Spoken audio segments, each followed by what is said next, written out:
क्योंकि इसलिए क्योंकि अभिषेक जी ने जिक्र किया 5 राज्यों का, और अखिलेश यादव को मध्य प्रदेश में कुछ नहीं दिया कांग्रेस पार्टी ने। बगल में बैठे हैं अजय वर्मा जी ने जो स्टेटमेंट दिया अनुराग जी, और आपने सुना होगा अखिलेश यादव ने तो कहा कि हम तो किसी पर भरोसा नहीं करते, रात में कुछ और बोलते हैं, सुबह बदल जाते हैं। देखिए, सवाल अभी राष्ट्र का है। हाँ, राष्ट्र किसी भी पार्टी से बड़ा होता है, ठीक है, और राष्ट्र के मुद्दों को लेकर हम सब एक हैं। हाँ। हमारे वैचारिक मतभेद हैं, इसमें हो सकते हैं, इसमें कोई दो राय नहीं है, क्योंकि मजबूत दल हैं सभी। इंडिया गठबंधन में मजबूत दल है, मजबूत नेता हैं। हमारे वैचारिक मतभेद हैं, लेकिन मनभेद नहीं है। जब राष्ट्र का मुद्दा है, जहाँ महंगाई है, बेरोजगारी है, लोकतंत्र बचाना है, संविधान बचाना है, किसान की आय इनकम दोगुनी करनी है। अब देश की अर्थव्यवस्था पूरी तरह से टूट रही है, देश पे कर्जा बढ़ा हुआ है, हर व्यक्ति के ऊपर में 1,40,000 का कर्जा हो चुका है, पूरे देश के ऊपर में 205 लाख करोड़ का कर्जा हो चुका है। तो हमें ये सब मुद्दों को लेकर हम सब एक साथ आए हैं, क्योंकि राष्ट्र प्रथम होता है।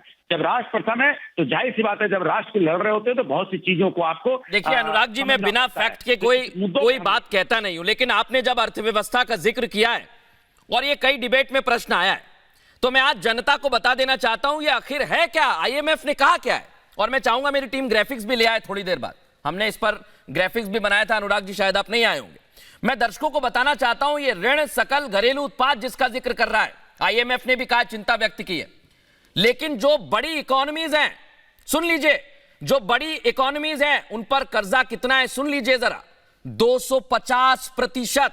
भारत में कितना है? 80%। 250 से चाइना, जापान में 255%।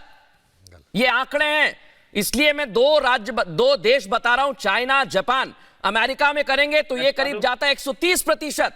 इटली में अगर बात करेंगे तो 144%, और भारत में 80% है। ये आंकड़ा है, ये मृदुल शर्मा के आंकड़े नहीं है। और मैं आ रहा हूं अनुराग जी, मृदुल जी मैं प्रेम शुक्ला जी से एक सवाल लूंगा, क्योंकि उनसे सवाल पूछा है। प्रेम शुक्ला जी, बार बार अर्थव्यवस्था पर भी जोर दिया जा रहा है कि आप कुछ नहीं कर रहे हैं अर्थव्यवस्था को लेकर, बार बार ये कहा जा रहा है कि मुद्दा विहीन हो चुका है। आप बताइए सर, अर्थव्यवस्था पर आज जनता को जवाब दीजिए। महंगाई, बेरोजगारी, किसान, ले रहा हूं सर जवाब, आपने जो पूछा ले रहा हूं मैं। बोलो किसान की इनकम आए, लेकिन मैंने जनता को फैक्ट बताया, उसके बाद जवाब। महिला सुरक्षा, जवाब तो ले लीजिए अब।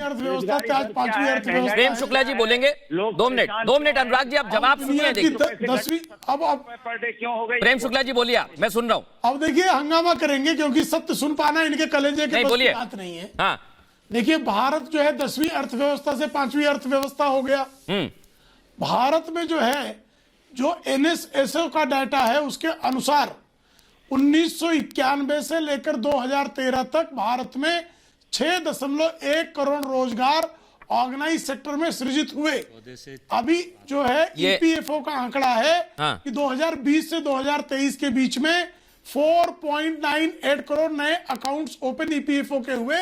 और डॉक्टर मनमोहन सिंह और अहलूवालिया जी का ये कहना था, बंद हुए अहलूवालिया का, कि जब भारत में एक रोजगार ऑर्गेनाइज सेक्टर में सृजित होता है तो 8 से 9 रोजगार अनऑर्गेनाइज सेक्टर में सृजित होते हैं। अगर 5 करोड़ रोजगार जो है 3 वर्षों में सृजित हुआ तो उसका 8 से गुणा कर लीजिए। इसी तरह से जब हमने दिया 41 करोड़ लोगों को मुद्रा लोन दिया गया, उसमें से जो है 8 करोड़ फर्स्ट टाइमर जिनको पहली बार लोन दिया, एंटरप्रेन्योर्स, उनको दिया है। उसमें 8 करोड़ रोजगार अगर मैं आ रहा हूं अनुराग जी, सृजित हुआ, आ रहा हूं मैं एक नहीं, ऐसा नहीं चलेगा। देखिए, अगर आज फैक्ट पे बात हो रही है, प्रेम जी आपको रोक रहा हूं, वापस ले आइए ग्राफिक्स।